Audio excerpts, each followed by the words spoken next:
నమస్కారం. ప్రస్తుతం మనతో పాటు ప్రముఖ ఆధ్యాత్మికవేత్త, ప్రముఖ జ్యోతిష్య వాస్తు నిపుణులు ఉమామహేశ్వరరావు గారు ఉన్నారు. వారితో మాట్లాడేద్దాం. నమస్కారం గురుగారు. 2024 సంవత్సరం జూలై నెలలో మరి మేషరాశి వారికి ఎలా ఉండబోతుందో తెలియజేస్తారా? 2024 జూలై నెల శ్రావణ మాసం. అలాగే ఆదాయ వ్యవహారాలు చూసుకుంటే ఈ యొక్క రాశి వారికి 2024లోని వచ్చిన ఆదాయం కూడా సేమ్ అదే ఆదాయం మొన్న చెప్పుకున్నదే. అంటే ఆదాయం వచ్చి 8, వ్యయం వచ్చి 14, రాజపూజ్యం 4, అవమానం 3. ఈ రకంగానే ఉంది. కానీ జూలై నెలలోని ఈ రాశి వారికి అత్యధికమైన ఉల్లాసవంతమైనటువంటి పరిస్థితులు కనబడుతుంటాయి. ఈ శ్రావణ మాసం అంతా కూడా ఆనందదాయకమైన పరిస్థితుల్లోని మేషరాశి వారు ఉంటారు. విద్యార్థులకు చదువు యందు ఆసక్తి పెరిగిపోద్ది.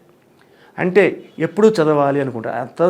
ఎంత చదవడానికి ఇష్టం లేని వాడైనా కూడా చదువు మీద ఎక్కువ శ్రద్ధ చూపిస్తారు. వీళ్ళకి చాలా బాగుంది.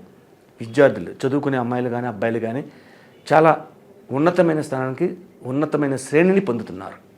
అటువంటి పరిస్థితిని వీళ్ళు పొందుతున్నారు కాబట్టి యోగదాయకమైన స్థితిని కలిగిస్తున్నది అని చెప్తుంది. అలాగే ఈ యొక్క రాశి వారికి రవి యోగకారకుడుగా మారాడు. రవి యోగకారకుడుగా మారాడు అంటే పంచమాధిపత్యాన్ని వహించిన వాడు మేషరాశికి పంచమ స్థానాధిపతి రవి. అది యోగకారకుడుగా మారాడు. కాన్ఫిడెన్స్, నేను ఏ పనైనా చెయ్యాలి అనే పట్టుదల, ఆ పట్టుదల కలిగినందువల్ల ప్రతి పని యందు కూడా నిమగ్నత చెంది విజయాన్ని పొందుతున్నారు. అనంతమైన విజయాన్ని పొందుతున్నారు. వ్యాపార రంగంలో ఉన్న వాళ్ళు కూడా అనంతమైన విజయాన్నే పొందుతారు. ప్రతి వ్యాపారం, ఆ వ్యాపారం అని ఈ వ్యాపారం అని కాదు, ఎక్కువగా ముత్యాలు అమ్మేవారు ఎవరైతే ఉన్నారో, రత్నాలు ముత్యాలు అమ్మేవారు ఎవరైతే ఉన్నారో వాళ్ళకి అత్యంతమైన శుభదాయకమైన పరిస్థితులు కలిగిస్తూ ఉంటారు. అయితే భార్యాభర్తల మధ్యన కూడా అవగాహన ఎక్కువగా కలిగి ఉండి చరస్థిర ఆస్తులను పెంపొందించుకోవడానికి అవకాశాలు ఎక్కువ కనపడుతున్నాయి. అంటే ఒక ఇల్లుని కొనడానికైనా అమ్మడానికైనా కూడా కుజుడు అధిపతి అయ్యాడు. కానీ ఇక్కడ అమ్మడం అనేది జరగదు, కొనడం అనేది జరుగుతుంది ఎక్కువగా ఈ యొక్క జూలై నెలలో.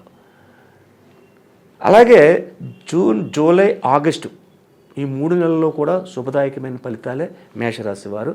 ఏ విషయంలోని కొనుగోలు విషయంలో అమ్మరాలన్నీ ఉండవు. ఏదైనా కొనాలి, కొన్నప్పుడు ఆదాయాన్ని దగ్గరికి తీసుకురావాలి, తీసుకొచ్చి దాన్ని శుభదాయకమైన ఫలితాలు పొందుతున్నారు. అలాగే ఈ మేషరాశి వారికి ఆరోగ్య పరిస్థితులు ముందు నెల కంటే కూడా ఇంకా మెరుగుపడి ఉత్సాహంగా ఉంటారు, ఆనందదాయకంగా ఉంటారు, ఉత్సాహంగా ఉంటారు. ప్రతి వారితోటి కూడా కలుపుగోరుతనంగా మాట్లాడటము, కలుపుగోరుతనానికి ప్రవర్తించడం అనేది జరుగుతుంది. అలాగే ఉద్యోగ రంగముల్లో ఉన్న వాళ్ళకి కూడా ఈ యొక్క నెలలోని ఒక శుభవార్తను వింటారు. అంటే ఓ ప్రమోషన్ పొందొచ్చు, లేదంటే జీతం పెరగచ్చు, ఇంకోటి అవ్వచ్చు. శుభదాయకమైన వార్తలు వింటారు. అశుభదాయకమైన వార్త కాకుండా శుభదాయకమైన వార్తలు ఈ యొక్క జూలై నెలలో ఉద్యోగ రంగానికి బాగుంది. వ్యాపార రంగానికి కూడా అలాగే ఉంది. అలాగే రాజకీయ నాయకులకు ఎలా ఉంది? ఈ యొక్క మేషరాశిలో జూలై నెలలో రాజకీయ నాయకులు కొద్దిగా ఇబ్బందికరమైన పరిస్థితులు పొందుతున్నారు. అంటే వీళ్ళు చెప్పేది ఒకటి, చేసేది ఒకటి.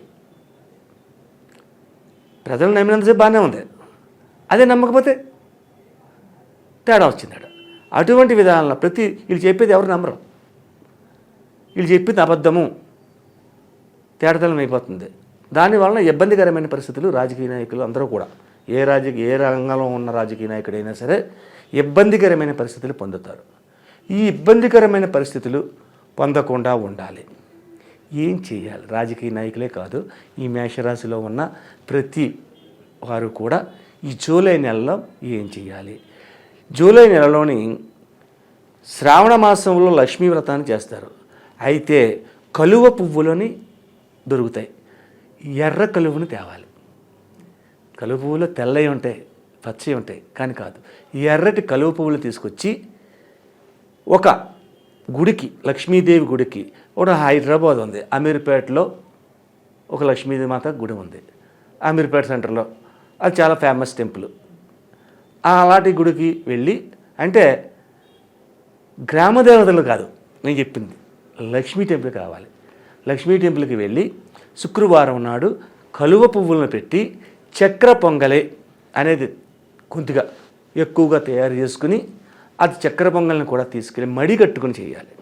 చక్కెర పొంగల్ అంటే మనం ఏదో చేసేస్తే కుదరదు, మడి కట్టుకుని చేయాలి. ఆ మడి కట్టుకుని చేసిన చక్కెర పొంగల్ని ఒక డబ్బాలోనూ గిన్నెలో వేసి దాని మీద ఒక వస్త్రాన్ని కప్పి ఈ కలువ పువ్వులతోటి వెళ్ళి టెంపుల్కి వెళ్ళి అష్టోత్తర పూజ చేపించి, అది నివేదన చేపించి, ఆ తెచ్చిన చక్కెర పొంగల్ని అక్కడున్న భక్తులందరికీ వితరణ చేయాలి. ఇలా చేసుకున్నందువల్ల ఇందులో వస్తున్న అపభ్రంశ యోగములన్నీ తొలుగుతాయి. లక్ష్మీమాతని ఎక్కువగా పూజిస్తారు. అలాగే ప్రతి సోమవారం నాడు శివాలయానికి వెళ్ళి శివుడికి అభిషేకం చేయించుకోవాలి. సాయం సంధ్యా సమయంలో మళ్ళా శివాలయానికి వెళ్ళి పంచముఖ పాలదీపం అని చెప్పి ఉంటుంది. ఈ పంచముఖ పాలదీపాన్ని వెలిగించి ఆ చెట్టు దగ్గర పెట్టి తన కోరికలను చెప్పి, ఒక మర్రి ఆకు కానీ, రావి ఆకు కానీ, తవలపాకు కానీ తీసుకొచ్చి అది ఎదుర్కొంటా వేసి దీపానికి అక్కడ ఎండి ఖర్జూరపు పండు అని చెప్పేసి ఉంటుంది, ఎండి ఖర్జూరం అని చెప్పేసి ఉంటుంది. ఆ ఎండి ఖర్జూరపు పండు అక్కడ పెట్టి నివేదన చేయాలి.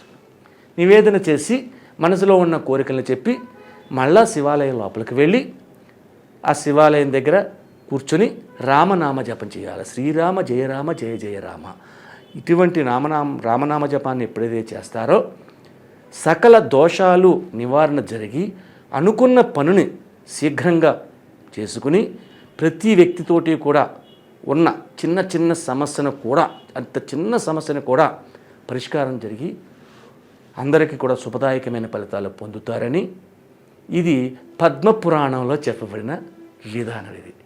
ఈ యొక్క పంచముఖ పాలదీపం అన్నది పద్మపురాణంలో ఉంటుంది. ఈ పద్మపురాణ విధానంలో పెద్దలుగా తెలుసుకున్న వాళ్ళు చాలామంది ఉన్నారు, చూస్తారు, వాళ్ళకి ఎలాగో తెలుసు. కాబట్టి ఇది పాటించడం వల్ల ఈ మేషరాశి వారికి జూలై నెలలో అత్యధికమైన శుభదాయకమైన ఆరోగ్యకరమైన విధానాన్ని పొందడం అనేది జరుగుతుంది. ఈ వార ఫలములు, మాస ఫలములు, సంవత్సర ఫలములు, దిన ఫలములు ఇవన్నీ మనం చెప్పుకుంటున్నాం. మనం చెప్పే దాంట్లో ఈ యొక్క సంవత్సర ఫలితం చెప్పాను నేను. ఈ సంవత్సర ఫలితములో ఒక 60% మాత్రమే మీకు దగ్గరగా ఉంటుంది. అయితే లక్ష్మి అనే అమ్మాయి ఉంది. ఆ అమ్మాయికి జాతకం చెప్తున్నాం. లాలేలు అని చెప్పి అక్షంతరం బయలుదేరింది. మేషరాశి వచ్చింది. మేషరాశి గురించి చెప్పాడు. లక్ష్మి ఒక్కట్లే లేరు. లక్ష్మి అన్నవాళ్ళు ఒక్కరు లేరు, కొన్ని వేల కోట్ల మంది ఉన్నారు. ఈ వేల కోట్ల మందికి ఇదే జాతకమా? నేను చెప్పింది గోచారాన్ని చెప్పాను.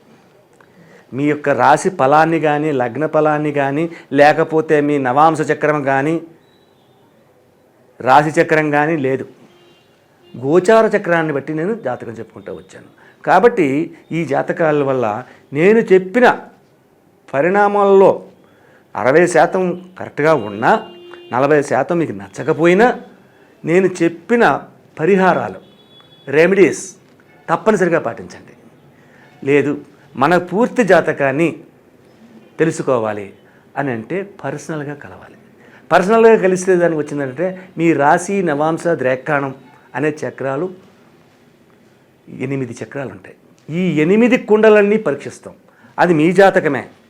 మీ నాడి బొటనవేలి ముద్రను తీసుకుంటాం, మీ హస్త రేఖలను చూస్తాం, మీ ముఖ కవళికలు చూస్తాం, ఫేస్ రీడింగ్, మీ న్యూమరాలజీని తీస్తాం. ఇన్ని విధాలుగా తీసి చెప్పే జాతకం మీకు కరెక్ట్గా వస్తుంది. అంతేగాని ఈ రాశి చక్రంలో చెప్పాడు, ఇలా చెప్పాడు అని అన్నది ఇది మాత్రం 60% మాత్రమే వస్తుంది. అది 100% వస్తుంది.